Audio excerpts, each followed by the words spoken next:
नमस्कार दोस्तों, मेरे YouTube channel Varun Mridha creations में आपका स्वागत है। TCS और PLC के बीच में क्या अंतर है? इंडस्ट्रियल कंट्रोल और ऑटोमेशन सिस्टम में पूछा गया ये सबसे सामान्य प्रश्नों में से एक है।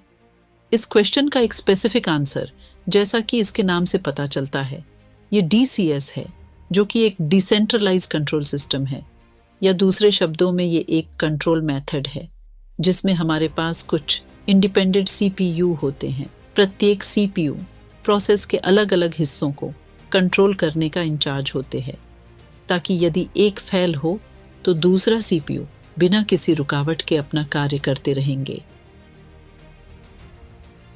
दूसरी ओर PLC या प्रोग्रामेबल लॉजिक कंट्रोलर अपने नाम में सेंट्रलाइजेशन की कंसेप्ट का या अपने आप में नॉन सेंट्रलाइजेशन का तात्पर्य नहीं है। हम प्रैक्टिकल में जो देखते हैं वह PLC की तरह है, जिसका उपयोग ज़्यादातर सेंट्रल कंट्रोल के लिए किया जाता है। मतलब ये है कि एक सिंगल PLC या CPU पूरी प्रक्रिया को कंट्रोल करेगा। हालांकि यह उत्तर कुछ हद तक सही भी लगता है, लेकिन कहानी यहीं पर ख़त्म नहीं हो जाती। हमें PLC और DCS के बीच कुछ अन्य की डिफरेंसेस के बारे में पता होना चाहिए, जैसे कि उनका हार्डवेयर और सॉफ्टवेयर। इस वीडियो में हम इस प्रश्न के अन्य महत्वपूर्ण पहलुओं की जांच करेंगे। PLC का आविष्कार का प्राथमिक लक्ष्य उन पुरानी कंट्रोल सिस्टम को बदलना था जो पूरी तरह से रिले और कॉन्टैक्टर से बने थे, या दूसरे शब्दों में डिजिटल सिग्नल। कुछ साल बाद DCS या डिसेंट्रलाइज्ड कंट्रोल सिस्टम को PLC से रिप्लेस करने के लिए नहीं, लेकिन ऑटोमेशन इंडस्ट्री में अन्य ज़रूरतों को पूरा करने के लिए बनाया गया था। इसलिए PLC और DCS इंडस्ट्री में विभिन्न एप्लीकेशन में कई वर्षों तक को एग्जिस्टेंस में हैं, और उनके अपने महत्वपूर्ण फायदे और नुकसान हैं। हालांकि PLC इन दिनों अधिक एडवांस्ड और सोफिस्टिकेटेड हो गए हैं, और यहाँ तक कि PID लूप और एनालॉग सिग्नल को भी कंट्रोल करने में सक्षम हैं।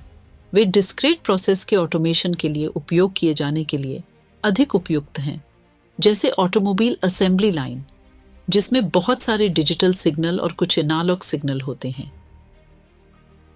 कंटिन्यूअस प्रोसेस के लिए DCS बहुत सारे एनालॉग सिग्नल और जटिल PID कंट्रोल लूप के साथ अधिक प्रभावी है, जैसे पावर प्लांट या रिफाइनरी प्रक्रियाओं में। ऑटोमेशन बैच या हाइब्रिड प्रक्रियाओं में, जैसे कि कुछ स्टील प्रोडक्शन इंडस्ट्री, जिसमें हमें DCS और PLC का एक साथ उपयोग करना होता है, तब उनके कार्यों में कुछ ओवरलैप होता है। मतलब यह कि हम सीमित संख्या में एनालॉग सिग्नलों को और PID लूप को प्रोसेस करने के लिए PLC का उपयोग कर सकते हैं।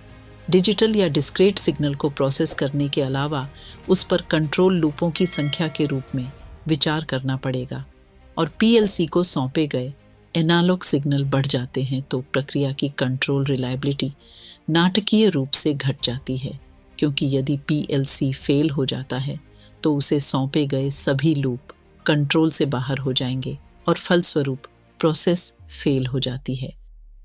दूसरी ओर यदि हम डिस्क्रीट सिग्नल को प्रोसेस करने के लिए DCS का उपयोग करते हैं, रिएक्शन टाइम के बाद से या DCS का स्कैन साइकिल टाइम PLC की तुलना में काफ़ी अधिक होता है। प्रोसेस का वास्तविक समय पर कंट्रोल संभव नहीं होगा। DCS का हाई रिएक्शन टाइम या स्कैन साइकिल टाइम इसके हैवी प्रोसेसिंग ड्यूटी के कारण है। उदाहरण के लिए DCS high level programming language का उपयोग कर रहा है, जैसे CFC या कंटिन्यूअस फंक्शन चार्ट, कुछ एक्सटेंडेड और बहुत यूजफुल प्रोग्रामिंग, मॉनिटरिंग और इंजीनियरिंग फैसिलिटी बहुत सारे प्रीडिफाइंड फंक्शन की तरह जारी करने के लिए। ये हाई लेवल लैंग्वेज कंपाइल होने के बाद बहुत सारे कोड उत्पन्न करेंगी, जो CPU पर बहुत अधिक लोड डालता है। परिणाम स्वरूप इम्पोर्टेंट इनपुट पर सिस्टम की रिस्पॉन्स सफिशिएंट फास्ट नहीं होगा। इसके विपरीत popular low level PLC programming languages जैसे ladder logic, function block diagram और विशेष रूप से STL या structure text language machine language के अधिक क्लोज हैं। और इसलिए generated code DCS programming language की तुलना में उल्लेखनीय रूप से कम है। यही कारण है कि PLC का उपयोग इमरजेंसी सिस्टम के लिए किया जाता है।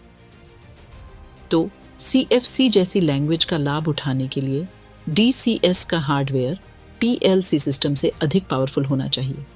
हालांकि टेक्नोलॉजी में आज की डेवलपमेंट के साथ DCS और PLC के हार्डवेयर एक दूसरे के अधिक क्लोज हैं।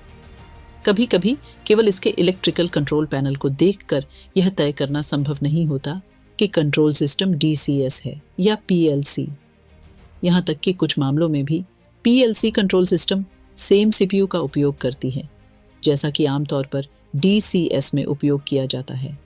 अंत में DCS और PLC मॉनिटरिंग सिस्टम में अंतर।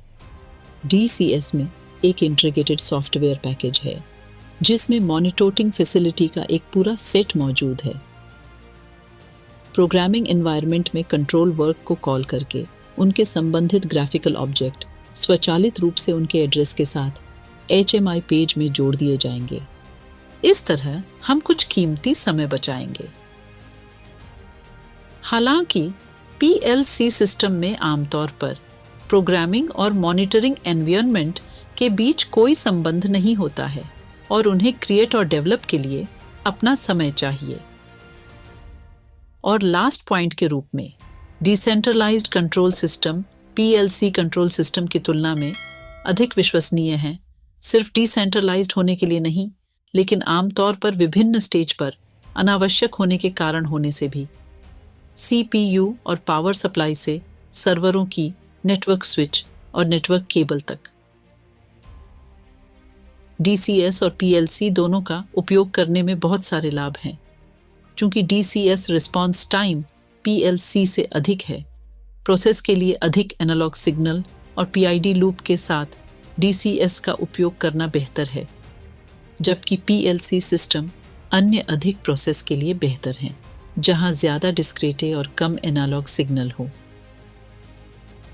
DCS में हम कई प्री डिफाइंड फंक्शन और फंक्शन ब्लॉक से और इसकी हाई लेवल प्रोग्रामिंग लैंग्वेज से लाभ उठा सकते हैं, लेकिन PLC में हमें अक्सर फंक्शंस को स्वयं लिखना और डिफाइन करना पड़ता है।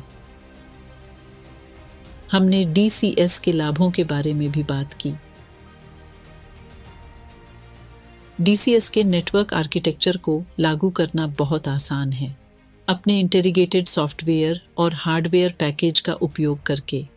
हालांकि DCS सॉफ्टवेयर और हार्डवेयर पैकेज PLC की तुलना में बहुत अधिक लागत का होता है।